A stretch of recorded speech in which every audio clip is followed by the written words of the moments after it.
Howdy, folks. Hi.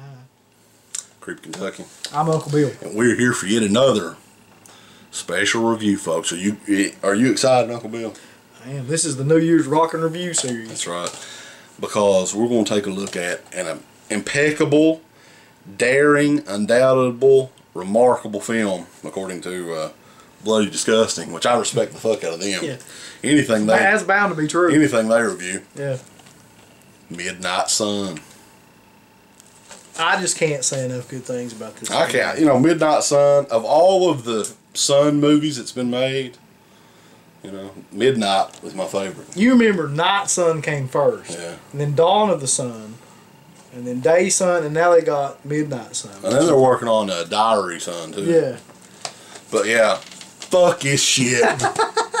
We're just kidding. We're not really going to review that. That'd be horrible. Yeah. Why would we do something that stupid? We'll leave that kind of shit for Blood Disgusting. So, this week...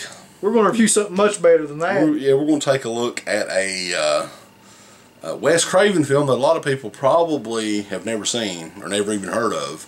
And this is a movie that was released a few years ago from Warner Brothers in their Twisted Terror collection. This is Deadly Friend. No. No. So, let me just say that something happened in the mid-'80s to fucking Wes Craven. Right. I don't know what it was exactly. I don't know, like, if he got on drugs really, really bad, or if he just lost his mind for a brief period of time. He made some of the weirdest and most, like, unhinged, like, movies. Just odd movies ever. In between making, like, these classics of the horror genre. In between, like, Hills Have Eyes, Nightmare on Elm Street, and Scream. There was shit like this. But to me, this is almost better than shit like Nightmare on Elm Street. Yeah, Wes Craven, like, he had an interesting career.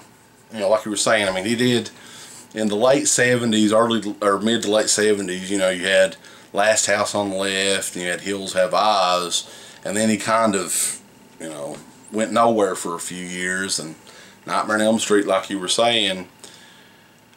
But after Nightmare on Elm Street, again... Something happened. Yeah, I mean, you know, for the rest of that decade, he was kind of experimenting with other shit. And this is, in my opinion, one of the more bizarre... Well, there's a couple, actually. There's one that I would love... If we ever had the honor... I'm going to turn that back because it's fucking bullshit. If we ever had the honor, and it'd be an honor, of interviewing Wes Craven, I would ask him about Chiller. Because what the fuck was that shit? Okay? That was just bizarre because it looked like a movie fucking George Bonilla directed or something. Well, look, I mean, you got like Deadly Blessing, and then you got even stuff he directed much later on, like People Under the Stairs and Serpent and the Rainbow and stuff. Just a fucking weird array of movies. And this one, like you said, is probably the most fucking unintentionally weird and funny of any of those movies, I'd say. Yeah, I mean, it starts off like a movie, like a kid's movie, kind of, you know. The lead character in the movie, which is played by Matthew Laborote. He's French. Yeah, something like that. Who I remember him from the fucking Waltons. I was like, what the fuck has that kid been on before? And yeah, he was one of the fucking Waltons, or was in one of those stupid ass shows. He is like this genius when it comes to like electronics and stuff like that. Yeah, computers and robots and stuff. So he builds BB, which is his robot, and basically, I mean, for half of the movie, it's kind of like a movie along the lines of like Short Circuit or something, where it's kind of like, you know, he and his friends, BB, they're all, you know, it's just their daily lives for a little bit. And he meets Christy Swanson. Christy Swanson's who's character. Like the love interest character for him in this movie. Yeah. Who's also, and this is where it gets like, it goes from that to just fucking odd and uncomfortable and like 0 to 60. Isn't it her dad who's like fucking abusive, like an abusive kind of pedophile kind of character? Yeah, they kind of slowly hint that, yeah, I mean, he's an abusive father, and, you know, there's something going on there. And this is where it was like poorly directed, I think. Just like, was this where it was poorly directed? Well, I mean, this is one of the Shit. instances in the film where it's like, you know, it just comes out of nowhere. He kills his fucking daughter, pretty much, or puts her, you know, she's in a coma and brain dead or something like that. Which is the feel-good part of the movie. Yeah, and that hits you like a ton of bricks. You're like, what the fuck? Really? Like, she's fucking brain dead or dead or whatever? So we go from that. In like a Bride of Frankenstein kind of twist, he uses his computer knowledge or whatever to basically raise her from the dead. Yeah. She's well, alive. it says on the back that he's specialist in brain research, so maybe it was that. I know it's like he was like some sort of Das Wonder kid when it comes to something. He wasn't Alex Wright, by the way. But really, that's when the fun begins, though. Like when the real kind of hilariously awful shit starts to happen is when she becomes like a robot with all these superhuman powers and stuff, and starts to take revenge on all these people who throughout the movie have either been mean to her or him in some way or another.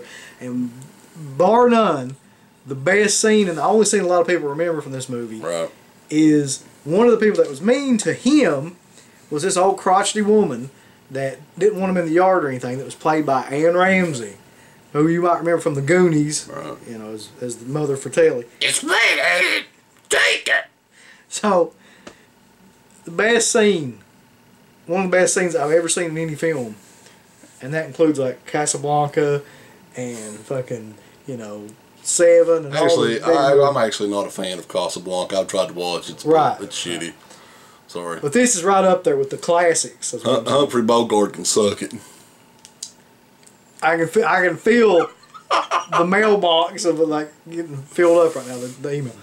No, but she comes in and takes a fucking basketball that's laying around and whips it at Anne Ramsey's head, and her head basically explodes on impact. You've never done that before? No, I've never done that. Oh, I've done that a few times. It actually works. Yeah. And Anne Ramsey's got the best scream ever. It's like, ah! And her head just fucking blows up. Like, was there a fucking grenade or something in that basketball? That's what I was thinking. Like, even like if you hit somebody. Yeah, if you hit somebody like 500 miles an hour with a basketball, I'm pretty sure that still wouldn't happen. It would probably just, like, even at the maximum break your force, neck. Yeah, it would like bust your face in or take your head off, but not your head would not fucking explode like like it had a time bomb in it or anything. Well, maybe it did have like some sort of bomb in it or something. Yeah, that's what it was. Maybe Anne Ramsey's head naturally had like a time bomb. But yeah, I mean, there's a few of those movies. Like, I think Twisted Terror Collection, they brought out a bunch of stuff about 4 or 5 years ago that we'd never seen before. It was in a box set. Yeah, they come in a box set. And when we watched this, I remember the first time we watched it, I was like, "What? This is just confusing to me." And it is, really. Because this is Wes Craven that made this. I mean, if it was somebody, you know, that we'd never heard of, you know, whatever, but, you know, and like I said, Wes Craven has a couple of these movies that's confusing. The why. You know, I'd love to know exactly what the fuck happened. I'd love to talk to Christy Swanson about this goddamn movie, though. Just to hear, like, what her opinion is of it. Yeah, it'd be interesting, but we probably won't be able to do that. Probably not. Because she was in The Chase, and, I mean, that's a big deal. Yeah, The Chase was amazing. So anyway, Deadly Friend, you can check that out now. I think I got this one at Big Lots, so get it for $3. Have yourself some fun, because it is actually, if anything, it's an entertaining damn movie, and it's something that's fun to watch with friends. It's like, unusual. And if you're drinking with buddies and stuff, you'll have fun watching it. Completely fucking insane movie, by the way, but yeah. Yeah. Deadly Friend, check us out at DEADPIT